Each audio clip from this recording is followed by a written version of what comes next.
No, we actually did have a Zoom meeting, started at 8:30 this morning and went through.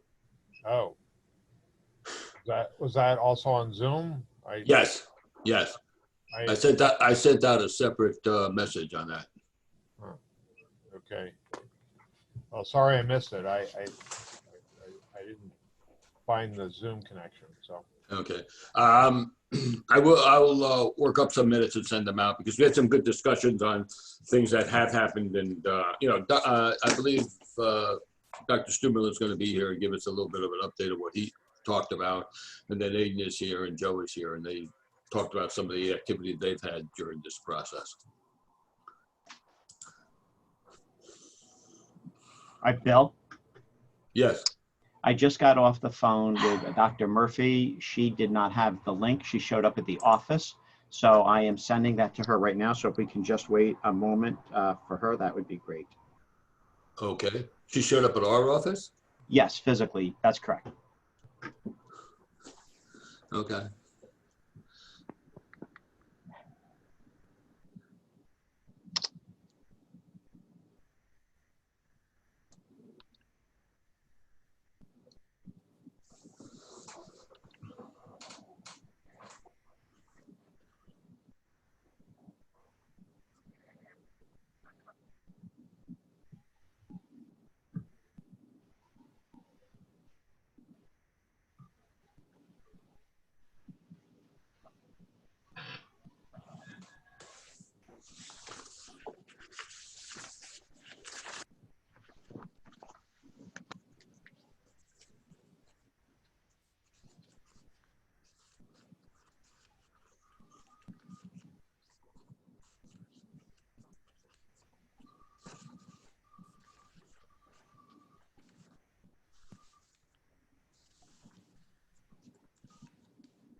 Good morning. Hi, Pam. Hey, so I guess I'm the only one at the office. Yes, you are. I thought we were doing Zoom from the conference room. So I come over, back door's locked. And then I go, I never go through the front door. Go around to the front door and I'm like, there is nobody here. Yeah. So how many do we have on the line? There's 26 people. Okay, great. So I'm going to be doing this from my car. So not to show you like the worst picture in the world, I'm going to keep myself without a picture. So why don't we bring the meeting to order since I'm the last one to join this parade. Did anyone get a chance to be able to look at the minutes from the last meeting? And if I could have any additions, corrections, deletions, and if nothing needs to change, a motion for acceptance. Move to approve. Thank you. Can I have a second? Appreciate it, Jeff. Second that. It's Dennis. Thanks, Dennis.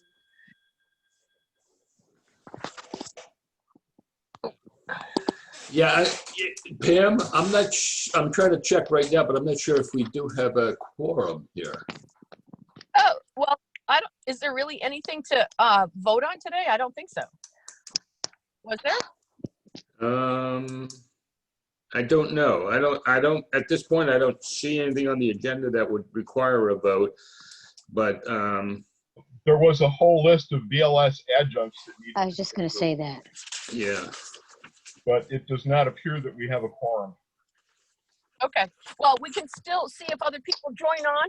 See, Cornwall Fire Department just pulled in. They're just like me. They thought it was here. No, actually, he works there. He works in the building. He works in the engineering firm on the second floor. I'll redact that statement.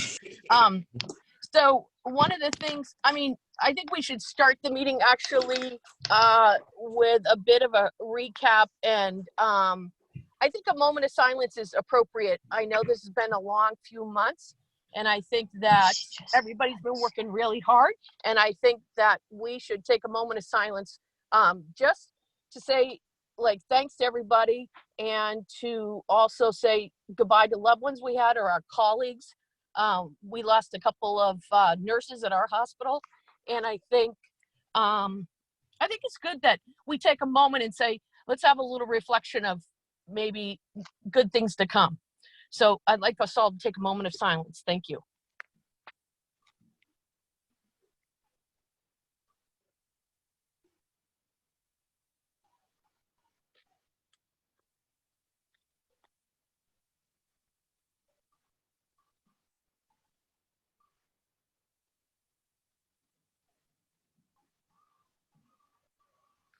Thank you all.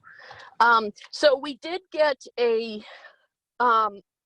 just for new business, we did get a bunch of emails about adjuncts for the BLS. That would probably be under really new business, but we can go through them. However, just catching up on old stuff, there was a time. Bill, did you ever talk to everybody about ambulance, that letter and application they had put through? Has it gone any further?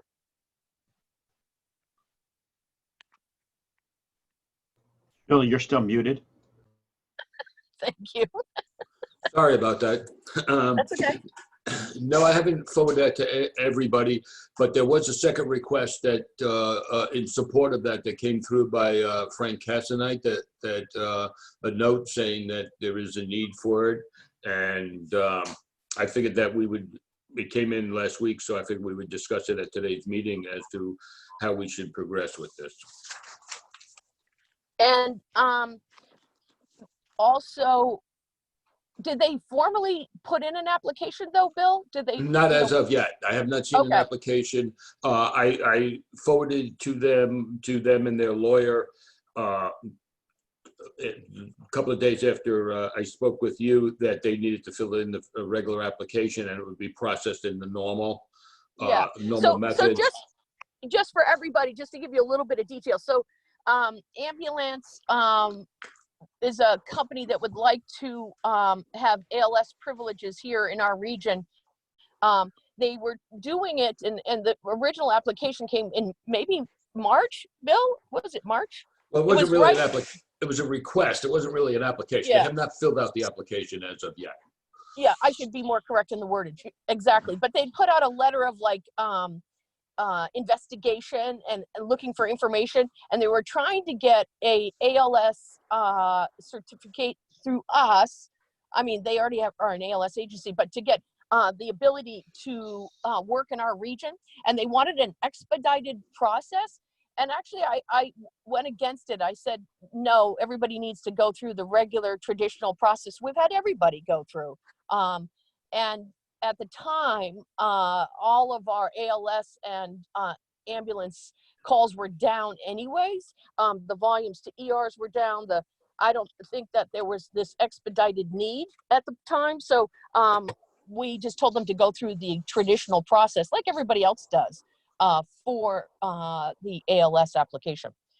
So more to come once they fill it all out, we'll put it through, but I was not going to expedite something or ask you guys to do that stuff when we weren't even having a meeting yet.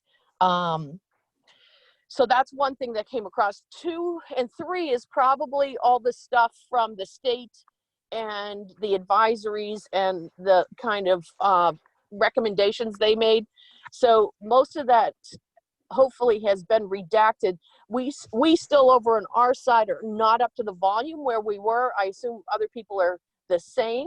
We're trying, to get the word out there to please, still we're doing public service announcements for patients to really call for help, not to stay at home, not to be worried that they're going to get COVID if they come to the hospital, and trying to, get back to some kind of normalcy, because as you know, we have this many people calling an ambulance during regular pre-COVID times. What are they doing now? Or are they staying home with, serious illness? I know that New York City had 4,000 unexplained deaths over the period of COVID, and they weren't COVID deaths. So it was a process of probably people staying at home with serious illness. But I think that you know, it's just going to be a matter of time. Things are slowly turning back, I guess I could say. I don't know if it'll ever be normal, but we are moving in a direction of opening up more. Yeah. So it's Jeff. So yes, we're experiencing the same thing. And I think we really have to emphasize the role that our EMS providers play in reassuring the patients that it's safe to come. I know I've received several calls about patients who work with the RMA, and we were able to convince them working together with the crew. So I think that's a message to the crews, is that, you know, really leverage medical control. If you have a patient you really think needs to go and they're resistant, we have to work together to everyone to assure them that it's safe and they can get a mask, and that, you know, staying at home is dangerous. And I think everyone needs to realize that now that the volume of COVID is so low, there's very small areas of the hospital that you keep as like what we would call a dirty unit. And Yeah. the majority of the hospital is clean now.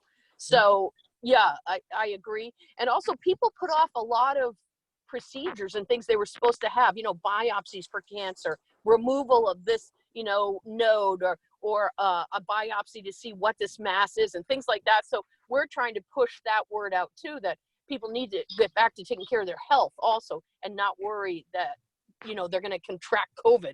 They're not going to contract COVID. They get it at Walmart before they get it at the hospital. Pam, it's Bill. Do you think that the REMAC should send out a message to all our EMS agencies relating that, you know, it is safe and that they should be taking their patients to the hospital, and if not, they should be, you know, contacting medical control to talk to the patient to try to convince them to come into the hospital if it's needed? Yeah, and we could lead that off with, you know, we realize absolutely that the call volume is down and patients really seeking treatment for serious illnesses we feel is being underreported and not taken care of. And we could headline it with that, and, you know, just request that they do involve us, they do talk to us, and we can even, as Jeff just put it so eloquently, talk to the patient and have a discussion about why it's so important for them to follow through in their care. Absolutely. We could do that today. Maybe Karen, myself, and you could draft a little something, and we could send it to Mark, and then we could put it out from the whole committee. Okay. Anybody else? Michael Beninati here. So that is a pretty, I'm just trying to look here quickly, that's a pretty close copy of what we issued on April 30th, 20. And so as you draft that, I would say that you probably should look at some of that wording that's already there. Mm-hmm. Yeah, and I think just to give people, so, you know, now it's, you know, a month later, and, you know, I think people still need some reassurance. So I think maybe making it a little bit more reassuring, Bill, would be helpful. Mm-hmm. And we can do that.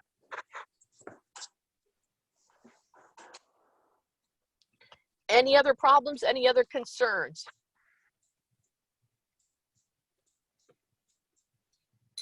Okay, we'll talk about the BLS adjunct. Did everybody get that email about the BLS adjuncts?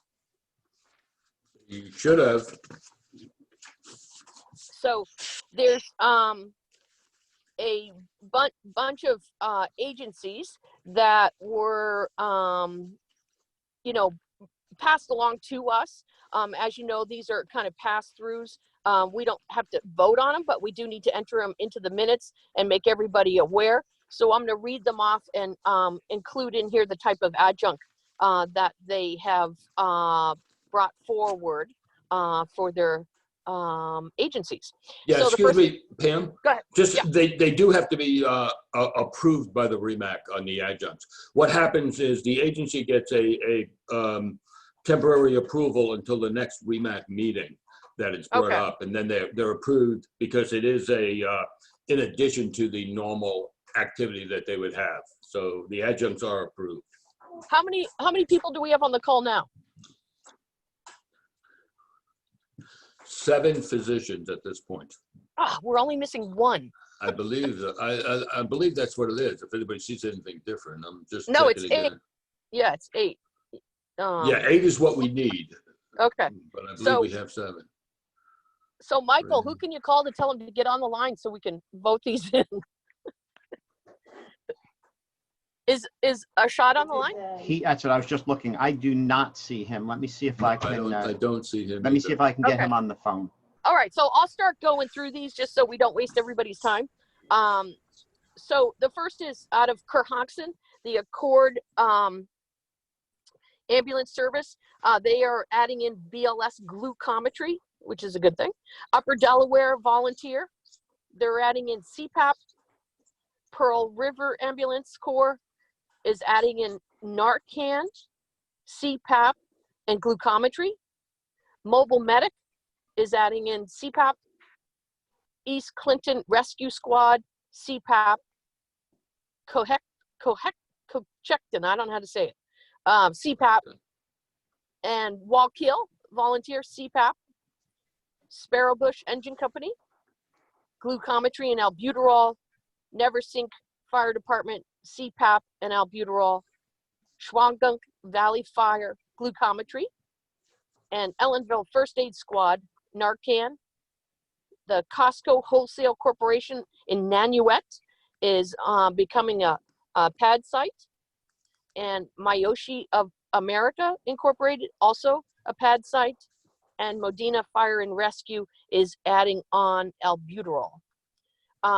So what Yeah, we can, I did have one more that was on my list. That was Lenape VAC was adding CPAP. oh, okay.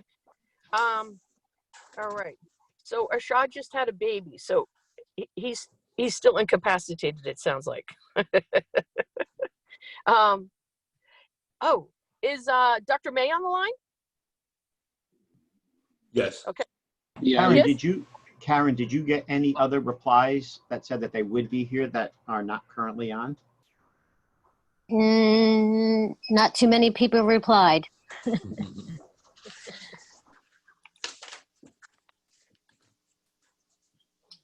So, so we're going to be one short.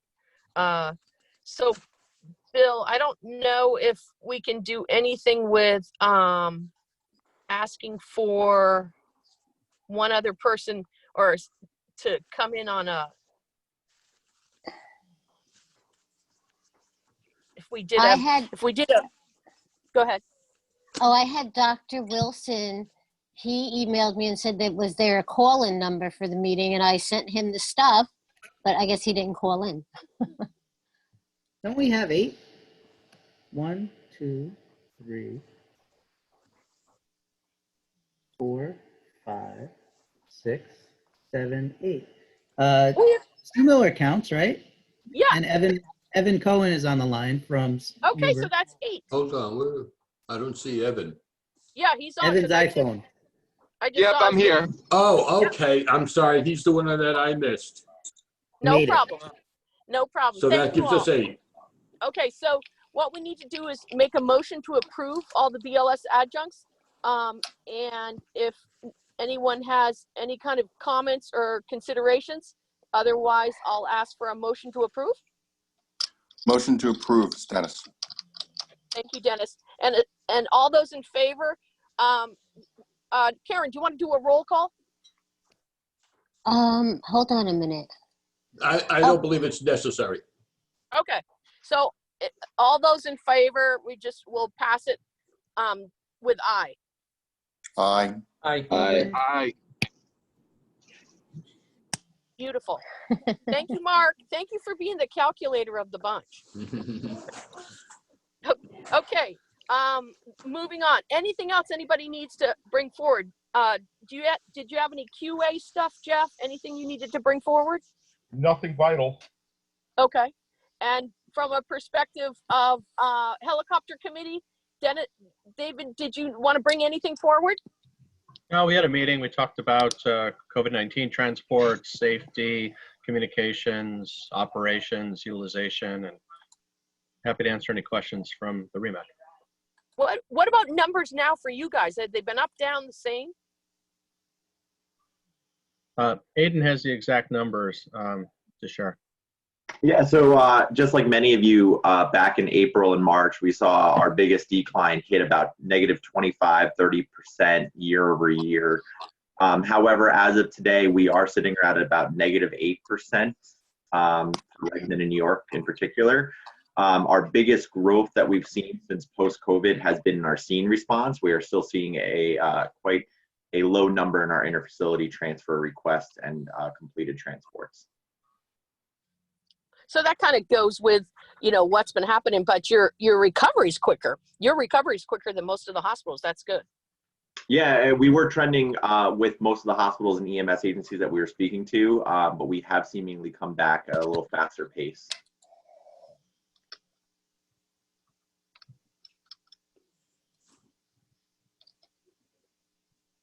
Is that scene or interfacility? Those two are combined. The -8% is combined. If we were to separate them as of today, I would say our interfacility is right about 100, or excuse me, our scene response is right about 100%. So almost back to a normalized fashion. Our interfacility then would be probably about -15 to 20%. So combined, they're right around that 8 to 10% overall. And just to also echo a comment that was made before about PSAs, and we're trying to also get that out there. So we do have social media campaigns. We're looking at radio station campaigns to get that PSA out there that it is safe to call 911. It is safe to utilize emergency departments. And if you have signs and symptoms of heart attack, strokes, or you have a traumatic incident, to please call 911. So if there's any hospitals who are looking for some marketing materials or like to partner in any way, feel free to shoot me off an email. I'll put it in the chat on my email. We're certainly more than happy to add your hospital's logo or EMS logo onto anything we're doing. That sounds good. Anything else for anybody? David Grash, you're pretty quiet. I'll be happy to talk, but I'm here in my office. Anything else anybody wants to bring up? Old business, new business, stuff we need to discuss? Anything you want to announce or put forward? Pam, I do have a report. Okay. So just to go over some of the stuff that the protocol committee has been looking at over the last couple of months, certainly are all of the changes to the protocols that occurred from New York State. So, that started with the cardiac arrest, the EMS viral pandemic protocol, provider exposure, and then response to respiratory emergencies. Then the region back on March 19th, and this really is for historical and note-taking purposes so that we have this, issued the best practice guidance for nebulized medication and intubation. That was March 19th. And then on April 30th, the REMAC issued an advisory with regards to cardiac arrest. We were seeing, the trend across the state where a lot of those were just being left behind. And so that was clarified some with regards to rolling back to what the protocol actually said. And then also page 2 of that discusses the EMS viral pandemic triage protocol. And as the physicians have indicated earlier in the meeting, the need to contact medical control. So certainly, I think additional clarification on that topic would be helpful, just to continue to stress that the hospitals are safe and can certainly handle the volume of the field providers. Also issued during the time period was regional credentials were extended 1 year, and that was based on the new New York State EMS certification expiration dates. And then there were some credentialing changes that were made early on to allow some providers to be credentialed remotely to increase the staff at some of the agencies, ALS agencies during the pandemic. The next thing that I have is that when looking back and preparing for today's meeting, I realized that I really did not recall seeing a final document come out with regards to the stroke, and so wanted to at least bring that forward here again. I don't know if you all can see that on my screen, but this is the document that we had previously discussed at previous meetings. Does anybody recall if we actually had adopted this, and or what do you all want to do with this? I think we just passed it out as everybody to look at, but we didn't make a motion on it. Did And are everybody get you, it? yeah, are Go you ahead. all in a position to want to discuss this further at this meeting, or further discussion, table? What are your thoughts? So my thought on it is if we're going to roll it out, that it has to be rolled out in a coordinated fashion with an education piece to it as well, because I think there's, a lot more than just the flow chart. The flow chart's good, but I think our providers are going to have a lot of questions about how and when to go to the thrombectomy center. So I think we need a pretty good educational program to roll it out with. And what we could do is we could make it virtual so that people could, look at it, and then we could provide a forum for them to call into to ask questions. Yeah, I mean, even a video like Daly did with the pandemic protocol was helpful to people. Yeah. So I just got a picture of Ashad holding his baby, so he's not going to be able to help us right now. He just sent it to me. But what we could do, we could talk about, first of all, does everyone like, the idea behind this and that we're putting this forward? I think some of the other reservations from before Bill or Mike was, people wanted to see what the state was coming out with. I think that was what we were waiting on too, to see if they were going to put something forward. And then I think the discussion went to the fact that we should probably put something because it's taking so long. So if people look at this flow chart and see that it's at least a skeleton startup to promote the process of people identifying and, what patients need to go to a, comprehensive stroke center versus, their local hospital, and the pluses and minuses and why it's so important. And then we could develop a lecture to go along with it, for sure. I also think that we need a list of these comprehensive stroke centers that are available in the region, so that when we're telling them that they need to go somewhere, they know who is capable of doing these procedures. It's very few so far. Yes. Okay, so it sounds like we need somebody to spearhead an educational The thing program. in few stroke centers, is it feasible to start this right now?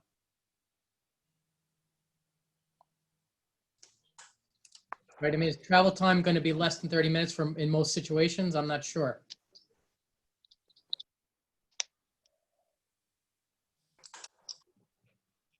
Yeah, definitely. We're not working in the natural, the normal day-by-day activities as we used to. So, Well, I agree that there certainly are not a lot. It may mean, though, also crossing regional lines. So geographically, it depends where you are. You're absolutely right. It may not be applicable in much of the region, but certainly on outlying areas, it may be more appropriate. Right. But I like your idea. I think a few people to work on it and kind of answer those questions ahead of time would be helpful. So maybe, would you be willing to step up to the plate? Sure. Absolutely. Great. Thank you. And maybe, Pam, would you? yeah, but what we could do is maybe, Jeff, we could look at doing it at a place where we can get it videotaped and actually, do it from almost like a broadcast. Right. And set it up in such a way that people could dial in, and then they could have some live feed questions at that point, but be processing it to make it a recorded educational piece that it could be used from there on out, and that the same message is given, the same info.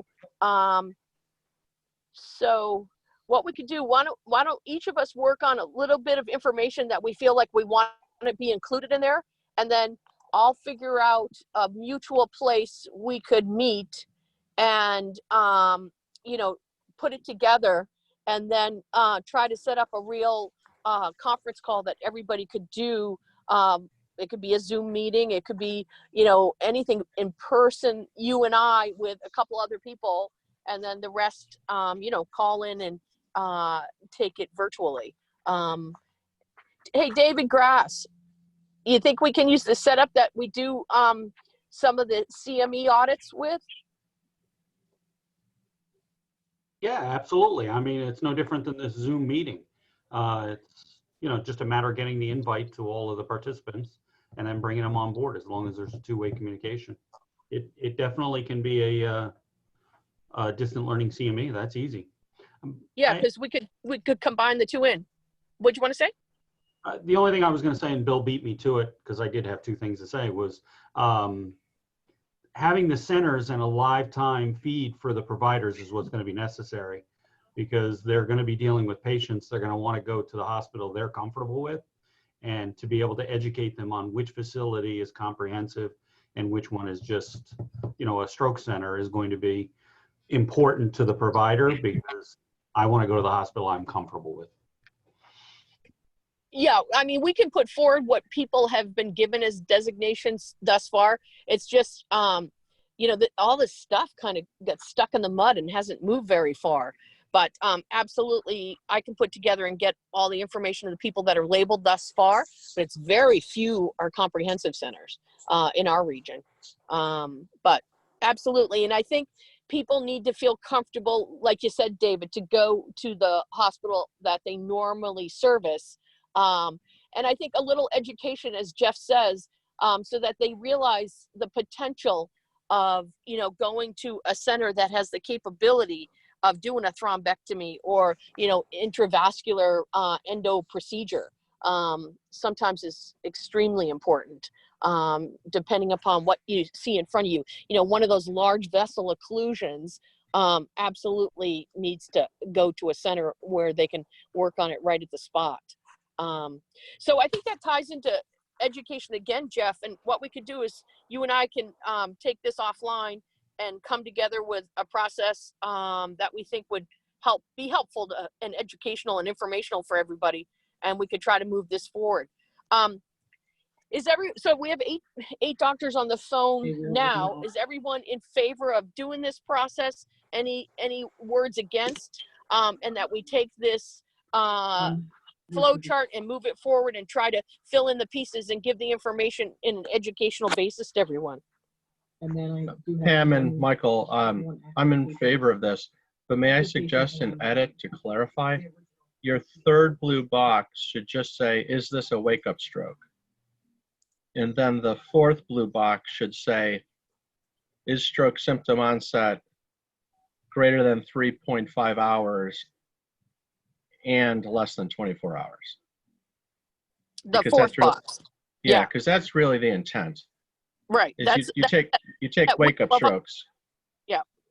Because somebody could say, well, this stroke was 3 days ago. That's greater than 3.5 hours. I'm going to a comprehensive center.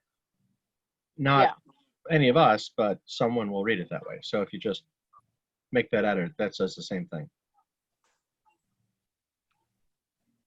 Hey, Pam, it's Bill. Yeah. Just want to let you know that Dr. Majori from Health Alliance has also joined us. So we actually have 9 at this point. Awesome. Welcome, Dr. Midori.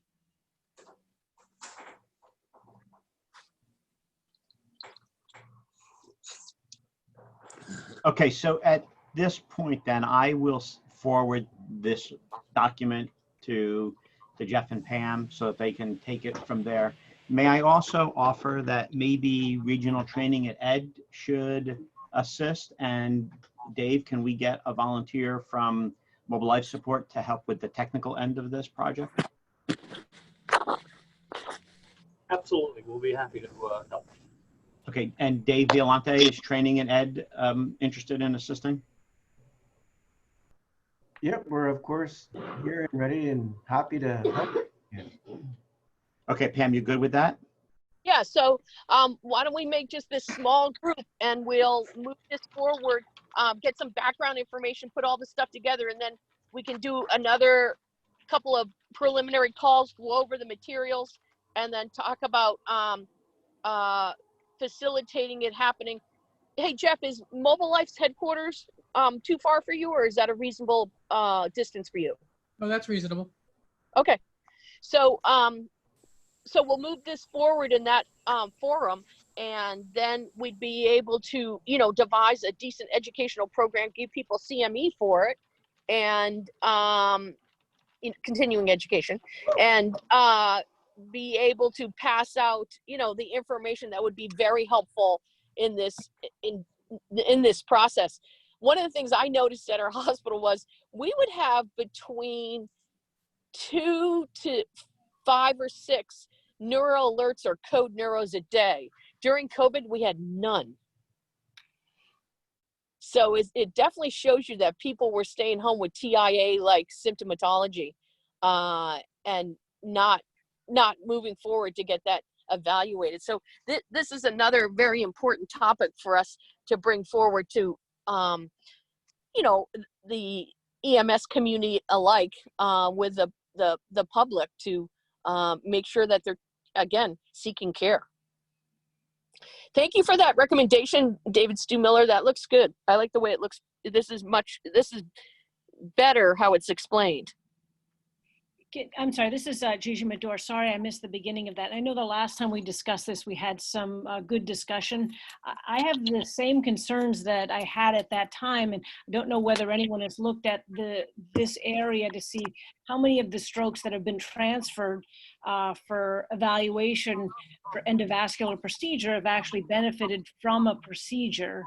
And whether those were actually good candidates for endovascular. Certainly, if you have a large vessel occlusion, that's more than 3.5 hours, less than 24 hours, those are good candidates. But there are a lot of patients, for various reasons, that may have an NIH stroke scale that's greater than 3, that based on a CT angiogram or perfusion study, are not going to be good candidates for an endovascular procedure. And I am concerned that we're going to be taking a lot of those patients out of their area without any substantial benefit. I think that goes back to education, though, again. And I think there could be a caveat here that we say they always include medical control too. You know what I mean? That, say they're at a distant hospital and it's a person that's not familiar with the system, it may also be a nice conversation to have also. But I think we should be able to get the statistics, like from Westchester, for sure. Is that the only comprehensive stroke center in the area? Albany is. Okay. But okay. We've now been using the telemedicine, teleneuro from Westchester. So I have a good relationship with the guy who does that. So I'll see if I can get some statistics. That wouldn't be bad to look at. I mean, I think fantastic. Their endovascular is really great. Yeah. Okay. Okay. Yeah, it might be good. We just collect a little bit of data and see, the other side of it. What did happen to these patients. Okay. I think that's reasonable. Should be if we go forward with this protocol, that should be one of the requirements, is that we do get, QA data back from the hospitals on these cases. Yeah, yes. They actually do that, because everyone that we send, I do get an email back, and the follow-up is great. It's, I would say, of all of the services, the neurosurgical group is far and away the best, with really good feedback about the outcome, kind of what the NIH stroke scale was on arrival, what testing was done, and whether a procedure was done or not done. So that feedback. Back to the hospital, but we got to get REMAC and EMS agencies included in that feedback as well. Yeah, it's just an email. So and they have someone who does their QI and is dedicated to doing these feedback. So I don't think I'm unique. I think they do it for anyone who sends them an endovascular patient. You don't get them? I do. You do, yeah. So one thing about this is that obviously there's going to be a lot on the transportation piece. And so certainly what you're going to integrate a careful helicopter protocol, ambulance protocol, those kinds of things. But transportation is going to be a big piece in the Hudson Valley on this. Not so much for us in Westchester, but certainly for the Hudson Valley. Agreed. And I think also, Eric, that goes with education too of, how quick do we need to get these people there? Especially some of the distant sites in Sullivan County up above us, and certainly in other, kind of, outlet areas. I think that's an important part of the educational process. And that's where we really have to have their attention and buy-in so that they understand what the process here is.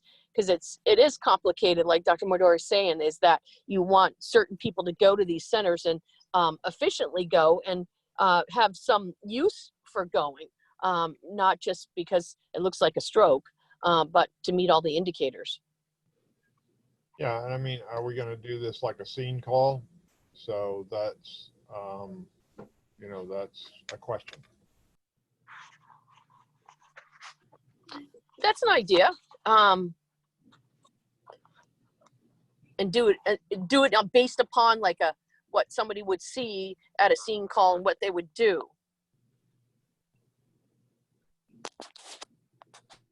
Pam, this is Dave. Exactly. I mean, it's got to be thought about if we're talking about, timely, a timely response. Yeah. What were you going to say, David?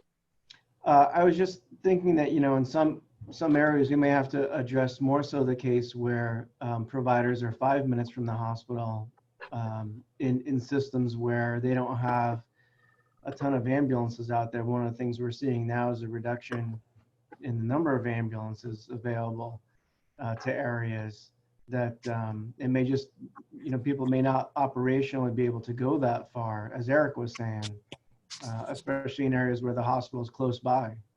Yeah, that's definitely an operational consideration. And do you go to the closest, start the TPA and do a drip and ship from there? I mean, that's why I think we got to really, with our little committee, look into all these questions before we put it out. Great. I mean, look, it's the same challenge we have with trauma and taking people, putting them on the road further. So. But we also had really good luck with the pediatric piece, getting pediatrics to pediatric trauma centers. So, following that could be beneficial. Yeah, I think all these things have taken time, but in the long run, it really has panned out to be, I think, the way we wanted it.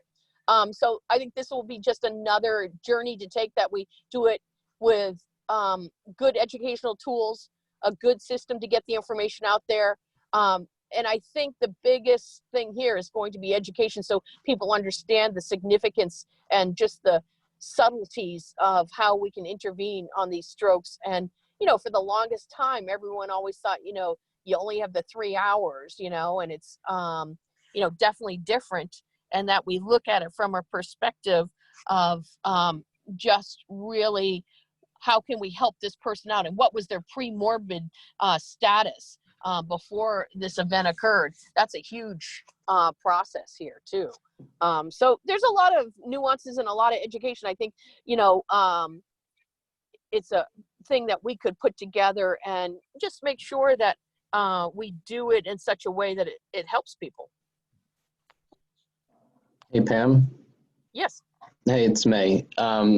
Just to echo Dr. Medora's comments, but also to remind people that these types of patients don't happen very frequently. And so, like, roughly from Orange Regional, we had maybe like over 1,000 code neuros. We gave TPA maybe like 36 times over the year and shipped out probably like less than a dozen patients, and maybe 5 of them got interventions. So the number of patients that this will apply to hopefully will be a small number. And so, yes, the operational concerns are there for sure, and leaving a rural area without ambulance coverage to transport someone across the river, especially from the Hudson Valley, is real. But this is not an everyday event either.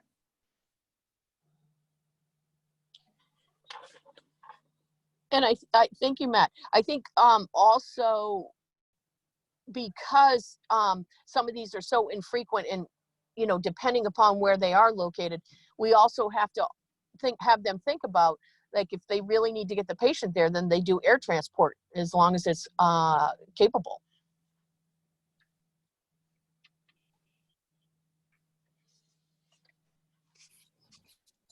Well, great discussion. Thank you. I think that I'll get this revised information out, and that little working group can start to address some of these issues and get some progress going on this topic. So Sounds good. great discussion. Thank you very much.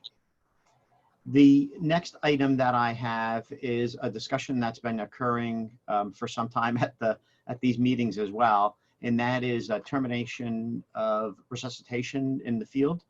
There continues to be some opportunities for some improvement in that area. We saw that especially during the COVID piece. So I did some work with some folks on the side, and we brought it to the most recent protocol committee meeting for a discussion. And this is not a chart which develops or defines new processes or protocols or procedures, but simply pulls them all in to a chart so that it's easy to review. We've had a few more cases where termination of resuscitative efforts has occurred in the back of an ambulance once it had initiated transport. And certainly with COVID, we saw a lot or a significant increase in cardiac arrests. So I think instead of reading every word on this, and we certainly can do that if the group feels that they want to do that, we can send this out. And then it was our intention to present this and have Dr. Murphy and Dr. Papish just send this out as general information. But this just collects information from the New York State protocol, as well as the regional advisory, and just gives it in a flow chart format so that the providers have access to this information. Is there any questions on what you see in front of you? Still seeing the stroke thing. You're still seeing the stroke one. All right. Yeah, Mike, nothing's changed. You put it Nothing. up. All right. Yeah, it's yeah. So hang on one second. I'm gonna let me stop sharing and then recreate the share on the same screen again and see what happens. Technical challenges, right?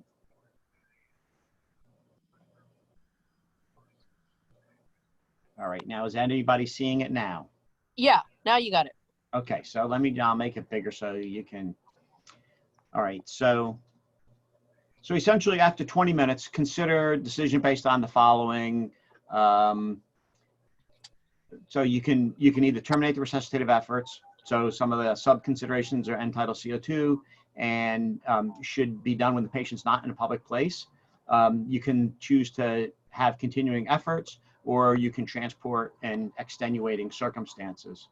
So that next line then is those three options.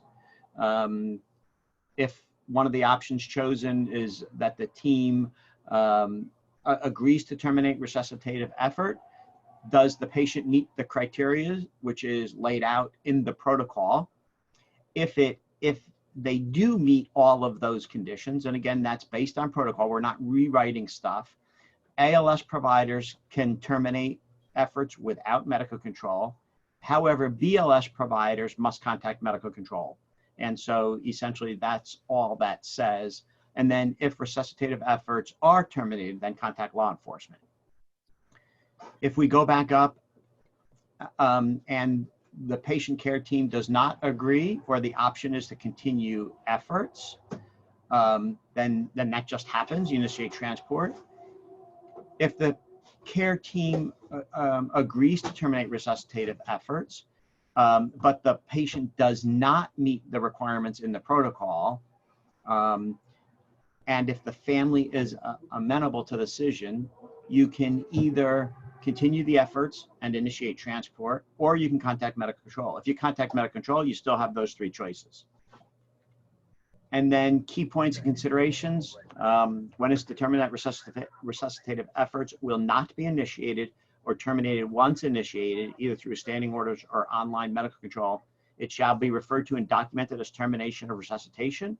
Remember, this is from that advisory that we issued actually last August, as some providers were saying that they pronounced in the field. So you need to note the time that resuscitative efforts were withheld. And pronouncement of death shall not be made by EMS provider. And then once transportation has been initiated and decision has been made to withhold resuscitative efforts, the patient is to be transported to the hospital emergency department. And again, that comes from that advisory last August. So this is just a combination of all of the documents in a format to just maybe laminate and throw in the back of an ambulance. Is there any further discussion on this? I think that looks great. I know ALS providers often like to call medical control to terminate anyway, and I mean, that's fine. That this is just guidance. They always have that option, and I can only speak for myself, but I'm happy to speak to them if they have any concerns before terminating. But I think it really summarizes the protocol well. Michael, if I may. Absolutely. One of the things that I absolutely love the format of the algorithm. It works well. I think one of the things that got lost last time was delivering the message to our colleagues at both the BLS level and in law enforcement and the fire services. So the only thing that I would suggest this time is that we have a really aggressive campaign to make sure we get it to all the BLS agencies, get it to the BLS EMS councils, send it off to the police departments and state police and things, because again, they seem to get blindsided when this is actually invoked to the point of, and again, you've discussed it at great length. We've taken calls from BLS agency officers who are like, why is this happening? And when we send them the protocol dated back from August of 19, they go, I never saw this and we didn't know. So that would be the only suggestion I would make on this, is that a real aggressive campaign to get this out to the providers. I agree. We still have huge communication issues within the region, and so yes, we can absolutely do that. All right. So if there's no objection, then maybe we can just get Dr. Papish and Dr. Murphy to push this out, and we'll work on making sure we get a good aggressive document out. Now, I would also like to, I'll steal it and take it and use it for Westchester because I think it's well organized. So we'll just, I'm going to try to push this thing through in this format. I like it. great. And again, I think it's an educational thing too, Michael, just like all these things. We can put it up on the website and just so everybody can refer to it. But you're right, getting it out to the BLS agencies is always kind of a difficult task. I mean, I think more are responsive now because we've talked about, the BLS protocols and incorporating that whole process and the update, but it's just a really tough educational communication because you just don't always get to the right people. I don't have a solution for that other than we just keep trying. Yeah, I was going to ask. Go ahead, Mark. Like we always send out these REMAC advisories and we assume everybody reads them. Probably 60, 70% of people do, or agencies do. There's probably 30%, I'm just guessing in numbers, of small agencies that either don't get it or they've changed hands, who the captain is, things like that seems to always transpire. Is there any way that when we send out REMAC advisories to do sort of some kind of feedback mechanism that requires a reply? I mean, I know like when we send them out by mail, you could do like a return receipt. That's not really so useful, but when we email them out to agencies, that maybe each agency should have a designated person that is responsible to reply to us. I mean, does that seem like an overreach to ask each agency to have somebody to act as their sort of REMAC or REMSCO person? Actually, I think that's a great question, and I think we should defer to Jeff Crutcher. So Jeff, it's my understanding that Constant Contact has the ability to monitor which email messages that were sent out have been opened by the recipient And that would certainly be a mechanism to track that. Yes, I can tell you when the person received it and whether or not they even opened it, and date and time. But that still won't So let us that's- know if it gets out to the providers or not, because I could receive an email and read it and not tell anybody else about it. Well, we also have a pretty decent list of providers. So when I am pushing these things out, it's almost 4,000 emails that go out. And that covers agency leadership, county coordinators, and individual providers, ALS as well as BLS. So I think one of the other advantages that we have, Mark, really right now is that over the last couple months, many folks have switched to this platform.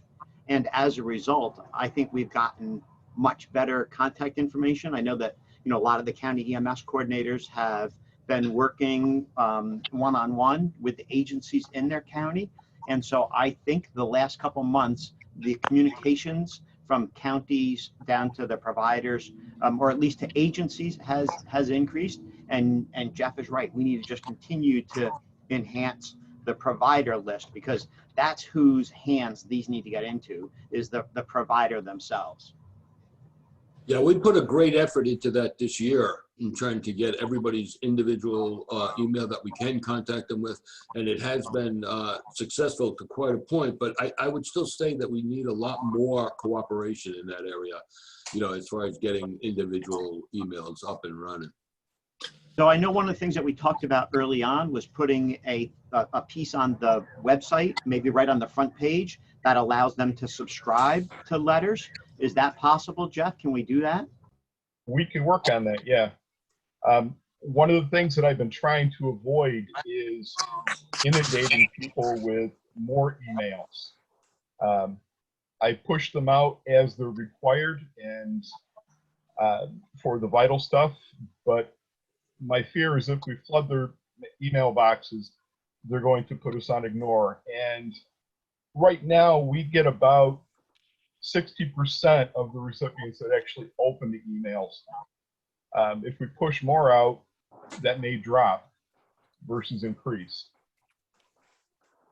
It would, it would also help if we actually had somebody that was doing public information that could push stuff to me that I could push it out, because I simply don't have enough time to do it all.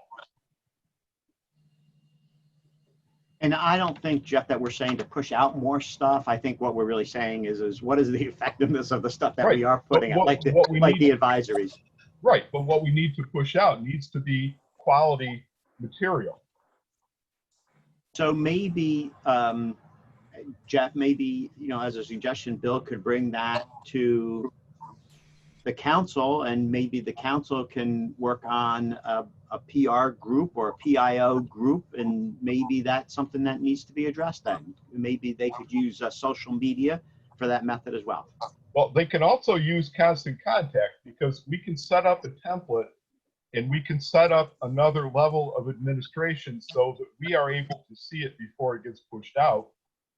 So we would be the final proofreader of it. But we need material to go into it. I know in the past we have attempted newsletters and maybe even pushed one out, but we need more than that. There's a lot of information that needs to go out on a routine basis that involves just more than educational stuff that we're already pushing out. But we need 1, 2, probably 4 people to keep putting things together that we can push out. But the office cannot do it by themselves. And other people need to step up to the plate. And I know Rich has harped on this from day one, but we do need to get somebody else to step up and do stuff. And it can't be the group that is already doing everything. Hi, this is Rich. Desiree has been the public relations person, and she is constantly asked for input. And again, like you said, Jeff, is we keep asking and nobody else is standing up to it.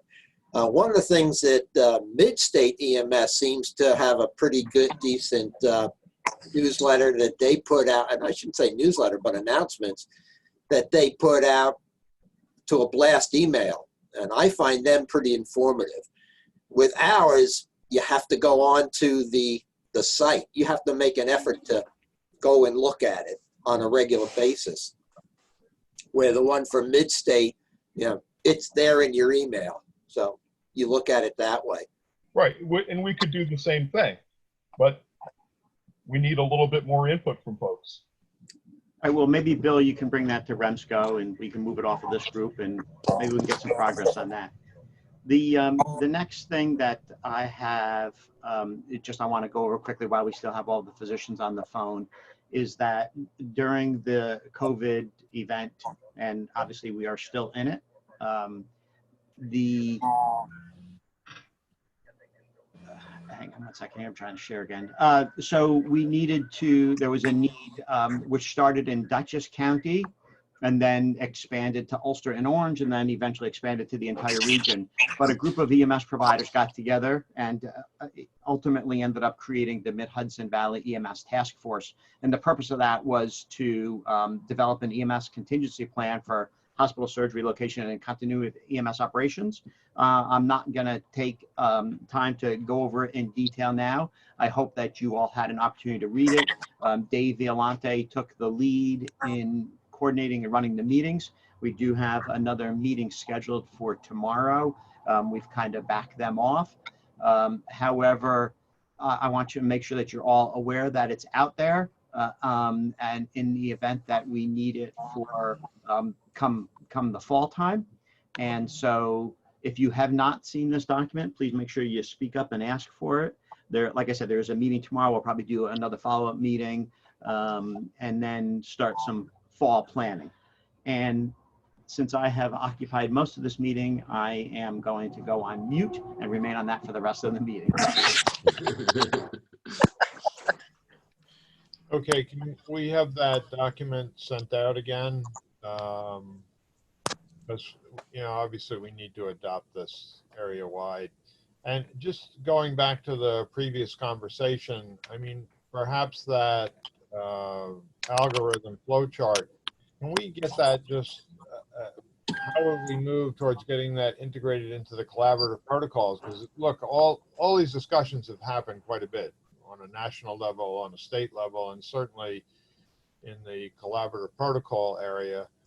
And it seems that that would be a perfect addendum document for the collaborative protocol. So we can put anything we want forward to collaborative, and there's a email address that you send it to, and then it can go and be distributed for everyone to look at it for discussion purposes and for utilization, really. That absolutely can happen. If you could send that out, I don't recall ever having seen that, so I'd love to take a look. So Mike, why don't you send it to all members again, okay? Absolutely. Thank you. I have one other issue, and that is, I don't know if he's on, you know, if he's on this call or not, but Dr. Frank Quintero from the Westchester area and from White Plains Hospital, I'd like to add him on as a Westchester County REMAC liaison, so that he would also participate in this meeting. You know, we would probably share or go back and forth. We may be both on it, but also have him as a part of the official liaison. You know, I've been on it from the Westchester REMAC. I'm not a voting member, but I think certainly the integration of the two areas is very important. So I'd like to just, if we could add Frank Quintero onto the list. If Karen, if you could put him on so that he could get the emails. And he's participated in a number, he had anticipated of the sort of what is the direction of the EMS conference, and I think he actually worked on some of those committees. So, Dr. Larson, Can you send me his name and email address? Sure thing, will do. Thank you. Okay, beautiful. Anybody else have anything they want to bring up? Yep, Dr. Murphy, Rich Parrish. I've got a thing that I'd like to do a share screen on. Hopefully I can pull it off. It's something that came out of West Virginia for dealing with the hearing impaired.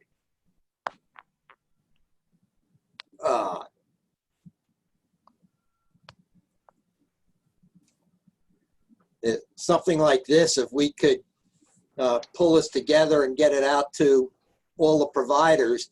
I checked with New York State and through Bill, and we apparently don't have anything like this.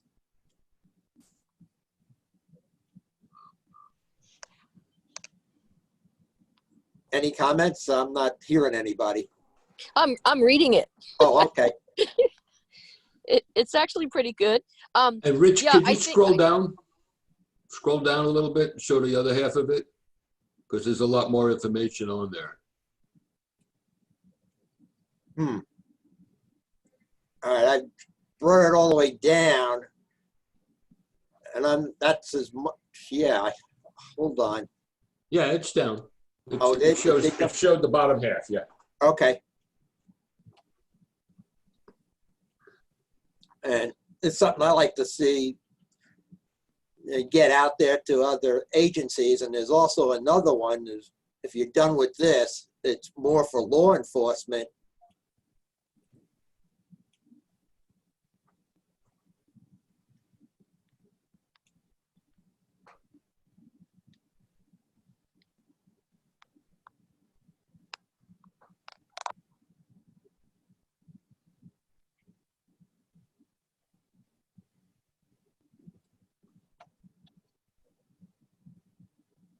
Currently, I had my print shop print up 100 each of these in card stock, so I'm going to start distributing them, but it might be something that the region could look at and with the support of the docs. I think it looks pretty good.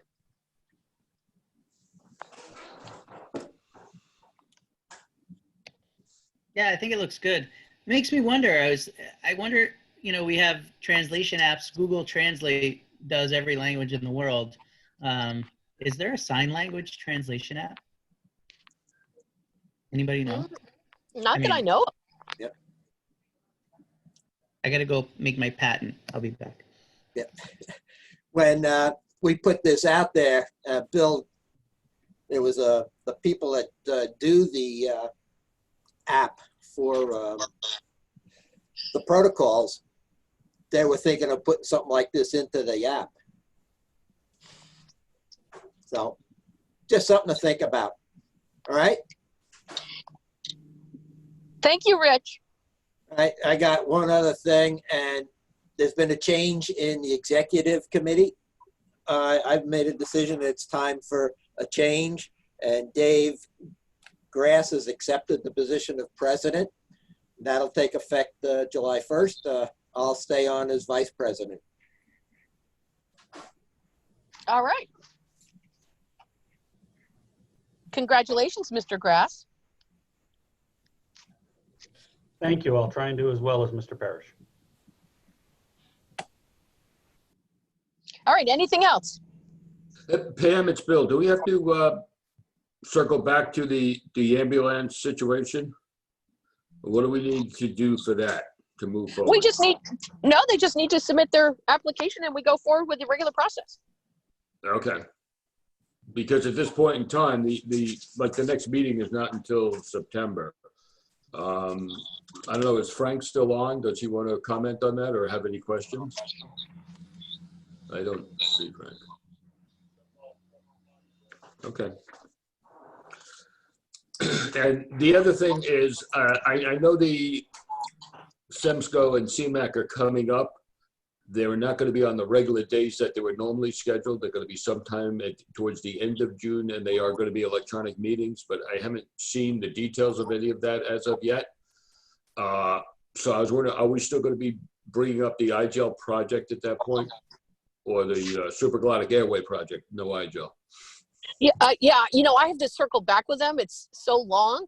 Right. But we were definitely, he had, taken back the little changes we made. And I don't know where it's gone from there, but it should be on the agenda. And I know that he got the final document. But I'll circle back with him. I'll put out an inquiry email to him and see. Okay. Now, the other thing that's on our agenda that we had to discuss was Mobile Life ORMC in the joint pilot project with TXA. Yeah, that's all been put on hold too. We haven't Yeah. taken anything any further, but we'll circle back with you once we kind of put it together. It's working with the trauma service, but it's all on hold. We've never even touched it again since that meeting. Okay, we'll just keep it in I just want to make sure that we keep it into the old business so that we'll keep getting updates on it. But Yeah. that's all that's on the agenda that we needed to hit on. Okay, anything from anyone else? Well, thank you all. I know taking your time and doing it, it's probably a little bit more convenient since you can do it remotely, but thank you for your participation, and always having a quorum is excellent because these conversations together are really important for us to discuss, details of things that we think would, be profitable for our region and our providers. And I appreciate your time. Can I get a motion to adjourn? Motion to adjourn. And a second? Second. Thank you. And Jeff, I'll be in touch. Okay. Thanks, everybody.